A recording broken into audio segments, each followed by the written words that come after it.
నమస్కారం.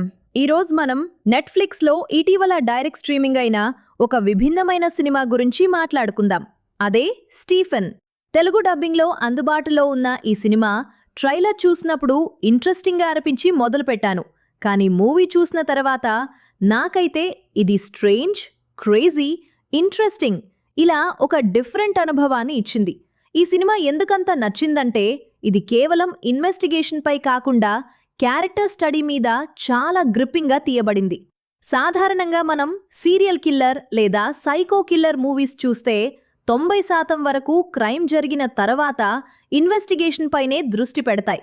నెట్ఫ్లిక్స్లో కొన్ని డాక్యుమెంటరీస్ మాత్రమే ఆ క్రిమినల్స్ యొక్క డాక్టర్లు, నైబర్స్ చెప్పిన విషయాల ద్వారా వారి గతాన్ని, వ్యక్తిత్వాన్ని కొంత టచ్ చేస్తాయి. కానీ స్టీఫెన్ పూర్తిగా ఒక సైకో కిల్లర్ యొక్క క్యారెక్టర్ స్టడీ మీదే నడుస్తుంది. దట్స్ టూ థ్రిల్లింగ్ మరియు చిల్లింగ్ వేలో కథనం చెప్పడం చాలా అరుదు. అలాంటి వాటిలో నాకు బాగా నచ్చిన మూవీస్ జాబితాలో ఇదొకటి అని చెప్పొచ్చు.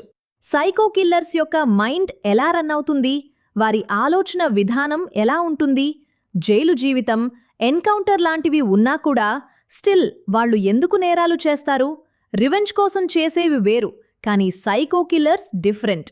అలాంటి ఒక పర్సన్ అయిన స్టీఫెన్ మైండ్ సెట్, తన బిహేవియర్, వీళ్ళు ఏది నిజం, ఏది అబద్ధం, అసలు ఎందుకు అని తెలుసుకునే ప్రయత్నం, వీటితో సినిమా ఫుల్ ఇంట్రెస్టింగ్గా వెళ్తుంది.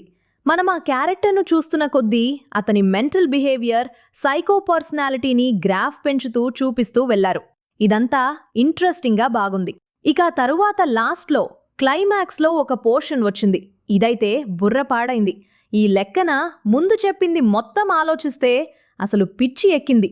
ఏది నిజమై ఉండొచ్చు అని ఇంకా ఎక్కువ చెప్తే స్పాయిలర్స్ అయిపోతాయి. సో మీరే చూసి ఆ అనుభూతిని పొందండి. ఇంకా దీనికి నెక్స్ట్ ఇంకో పార్ట్ ఉందని చెప్పారు.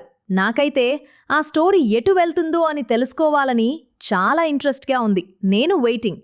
పర్ఫార్మెన్సెస్ వైజ్ చూస్తే స్టీఫెన్గా చేసిన మెయిన్ లీడ్ యాక్టర్ ఎక్సలెంట్గా యాక్ట్ చేశారు.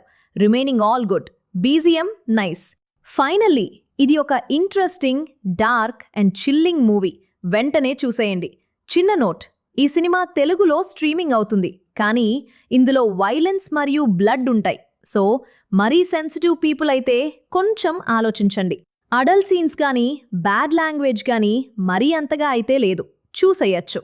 మరి ఇది స్టీఫెన్ మూవీ గురించి నా రివ్యూ. మీరు చూసారా?